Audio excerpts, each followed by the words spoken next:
So ek begin hierso in Psalm 27, want in die woord is daar 'n man met die naam van Dawid. En hy was seker een van die grootste oorlogsmanne wat daar was in die Bybelse tyd. Hy was 'n worshipper, maar hy was een van God se grootste soldate. Die Here het hom gebruik om nasies uit te roei. En hoor wat sê Dawid hierso in Psalm 27. Hy sê: Die Here is my lig en my heil, vir wie sou ek vrees? Die Here is die toevlug van my lewe, vir wie sou ek verward wees? As kwaaddoeners teen my nader kom, om my vlees te eet, my teestanders en hulle vyande, ja myne, struikel hulle self en val. Al word 'n laar teen my opgeslaan, my hart sal nie vrees nie. Al staan 'n oorlog teen my op, nogtans vertrou ek. En hier is die klemvers vanaand. Dit sê: een ding het ek van die Here begeer. Dit sal ek soek, dat ek al die dae van my lewe mag woon in die huis van die Here, om die lieflikheid van die Here te aanskou en te ondersoek in sy tempel. So nie net was Dawid 'n oorlogsman nie, maar hy was lief vir die teenwoordigheid van God, né? Nou, Dawid het 'n paar goedjies gedoen. Okay, hy het onder andere die reus verslaan, né, Goliat. En dan nadat hy die reus verslaan het, hy klomp nasies in sy vlug in die wild van Saul, sy skoonpa wat hom wou doodmaak, het hy ook nasies verslaan. En toe hy koning is, het hy ook nasies verslaan. En dan vat hy hierdie goud van hulle en ons lees hierso in 1 Samuel 21. En wat gebeur is, Dawid se skoonpa wil hom doodmaak en Dawid en sy swaar Jonathan kom 'n ooreenkoms na. En Dawid sê vir hom: jou pa wil my doodmaak. En hy sê: nee man, my pa wil jou nie doodmaak nie, my pa is baie lief vir jou. Hy sê vir hom: okay, kom ons doen dit so, né? Ek gaan wegraak, ek gaan nie by die koning se ete wees nie. En as hy vra waar is ek, dan antwoord jy hom so en so: ek is na my pa se huis toe en so aan. En dan die reaksie gaan vir jou sê of hy my goedgesind is of nie. En dan het hulle 'n ooreenkoms: okay, as jou pa nou kwaad is, dan moet jy die pyl op so 'n manier skiet. As hy so land, dan weet ek is in die moeilikheid. Maar as op 'n ander manier land en jy sê vir jou diensknegt om hom daar te gaan optel, dan weet ek is veilig. En Dawid kruip toe weg in die veld en Jonathan skiet daarso en dit land en hy sê vir die dienaar: gaan en tel dit so op. En Dawid weet hierso is moeilikheid. En hy vlug. Maar hy vlug sonder sy equipment. Hy het nie 'n swaard nie, hy het nie 'n spies nie, hy het niks nie. Maar hy kom hierso en hoor hierso, en Dawid het in Nob gekom, wat die stad van die priesters was. Nou, hulle het nog nie 'n tempel gehad nie, maar hulle het 'n tabernakel gehad. Dis waar hulle God aanbid het. En Dawid het in die stad Nob gekom.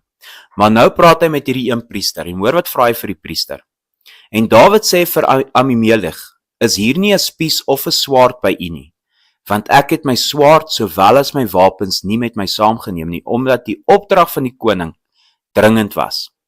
Toe sê die priester: die swaard van Goliat, die Filistyn, wat u in die dal van die terpentynboom verslaan het. Hier is dit, 'n mantel toegedraai, agter die skouerkleed. As u dit vir u wil neem, neem dit, want behalwe dit is hier geen ander nie. Toe sê Dawid: daar is nie nog so ene nie, gee dit aan my.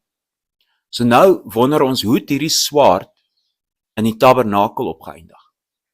Saul het in die tabernakel toe gaan, en ons weet, Dawid, toe hy Goliat gegooi het met daai klippie, en hy val so op sy neus, toe hardloop Dawid en hy gryp Goliat se swaard, en hy kap sy kop af. So aan wie het daai swaard behoort? Aan Dawid. En Dawid het vir Goliat gesê: die Here gaan jou verslaan. So in ander woorde, Dawid het daai swaard gevat, en toe vat hy dit na die tabernakel toe, nadat hy Goliat se kop afgekap het. Dit was sy oorlogsbyt gewees, maar hy het dit aan die Here gaan oorgee. Nou gaan lees ons bietjie in 2 Samuel 8 vers 7. En dit praat hierso ook van die oorlogsbyt wat Dawid geneem het. Ons begin hierso in vers 7. En dit sê: en Dawid het die goue skilde geneem, wat die dienaars van Hadadeser gedra het, en dit na Jerusalem gebring. Okay, nou gaan ons bietjie verder aan. En nou bring iemand ook vir Dawid nog oorlogsbyt. En nou sê dit in vers 11. Dit het koning Dawid ook aan die Here geheilig, saam met die silwer en die goud wat hy geheilig het van al die nasies wat hy onderwerp het. So elke keer as Dawid 'n nasie of 'n oorlog oorwinning kry, dan vat hy daai byt en hy gaan gee dit aan die Here. En net so was hierdie silwer en goud ook die silwer en goud wat hy toe aan Salomo gegee het om die tempel te bou. Maar julle dink nou, okay, nou hoekom vertel jy ons nou al hierdie geskiedenis vanaand? En dit is nou baie inligting. As ek reg, Branny? Ja, Branny sê ja. Ek sê dit vir julle want Openbaring 12 vers 11 sê vir ons, hulle het hom oorwin deur die bloed van die lam en die woord van hulle getuienis. Jy sien Efesiërs 6 vanaf vers 10 tot 12 sê vir ons is ook in 'n oorlog, net soos dit Dawid was. En ons is in 'n geestelike oorlog. Dit sê die ons geveg is nie teen vlees en bloed nie, so nie soos wat Dawid was teen ander nasies nie, maar teen die bose owerhede en magte in die lig. Uit hierdie bose owerhede en magte uit kom aanval op ons lewe soos siekte, depressie, moeilike tye, jou kar breek net ewe skielik. En dan wat is ons reaksie? Op daai oomblik is ons moedeloos, ek ook. 'n Mens voel so defeated, jy voel, ag Here, nog ietsie. Hoekom nog 'n aanval op my lewe? Hoekom dit? Hoekom dat? Maar wat ek vir julle sê vanaand is dat ons moet word soos wat Dawid geword het. Elke keer as die Here vir ons 'n oorwinning gee, en ek het actually daaraan gedink toe Oupie vanmiddag praat oor gebede wat geantwoord is.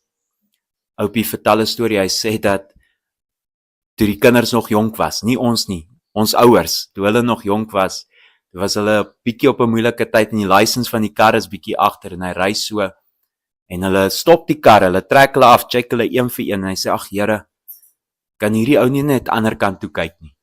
En soos wat Oupie by hom kom, doep, kyk die spietkop ander kant toe. Sien, ons kom in oomblikke en vergeet ons al die gebeure wat al vir ons geantwoord is.